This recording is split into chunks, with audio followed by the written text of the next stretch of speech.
many B2B trainings. People would insist, let's meet offline. We had to travel to cities to just do meetings with other organizations for corporate trainings for them. But now everything happens remotely. Okay, and we can do trainings all over India. So people have definitely moved online in a much bigger way post-COVID. Okay, data is an important factor. Okay, Shreya Singh, it's a nascent field and it's catching pace now, still less competition. Okay, new data protection bill, Pankaj Rathi, yes, that's going to be a very big opportunity. Rise of AI, internet penetration increasing day by day. Yes, Shashank, that's very, very true. Karun Roy, blockchain, yes, it will raise new legal issues. So you have to understand technology into two parts, okay? One is the current regularly available technology work. Second category is emerging tech. Okay, emerging tech has various aspects, agri-tech, insurance tech, any industry that you add tech to it, that is there, okay? Then there's Internet of Things, blockchain, AI, but a lot of this has become, iska ek part hai jo already, it's today mainstream. Okay, so somebody said today it's already too late. So there is a mainstream technology work and then there is emerging technology work, which is going to come when that emerging technology becomes mainstream. Okay, very good. Okay, a lot of you are saying artificial intelligence, IoT, machine learning.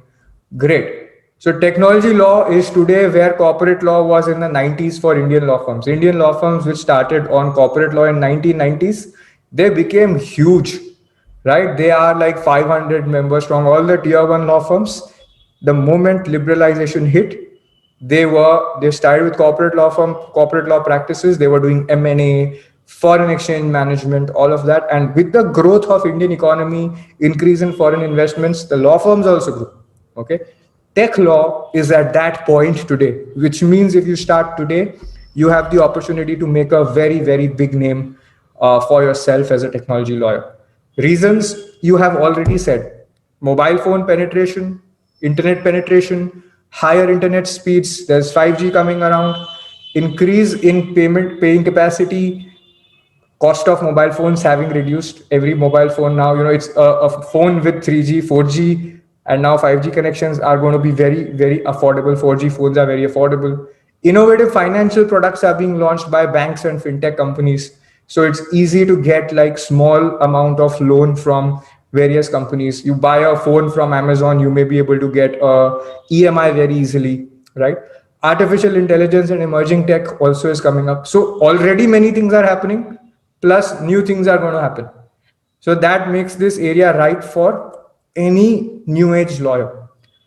Of course, everybody went digital during the pandemic, right? People, if you had a brick and mortar store, you had a dukaan, okay, you had a shop, you would go online, and there was a whole dukaan tech wave where all the shops basically signed up with the app or they introduced their own e-commerce store, right? So everybody was going digital during pandemic. People became careful about contracts. They realized that my contract is going to be important because of the force majeure clause and all of that. So they became careful about every kind of contract, especially tech contracts. How does that matter? It made freelance opportunities for international contracts available across the world. So an Indian lawyer could think of taking up a freelance opportunity because people care far more about contracts. Then technology law, one good thing is, we always say that I wish I was an engineer. Why? Because kal ko, if I have to go to US, Singapore, UK, it's so much easier. I want to do engineering for that reason. Computer engineers can work anywhere. If you have engineer friends, you will see, or MBA friends, you'll see that 1 year they are posted in US, another after 2 years, they move to Singapore, then one time they move to another place. But what can we do as lawyers that is so international? Technology laws is one of those areas. It is cross-border completely in its nature. So, and also one more thing, technology contracts are very, very similar across the world. Okay, because the science of the contract, the way you write the contract is very similar. Okay, because technology is the same across, innovation is the same across, it's common globally. Isliye it is similar across the world.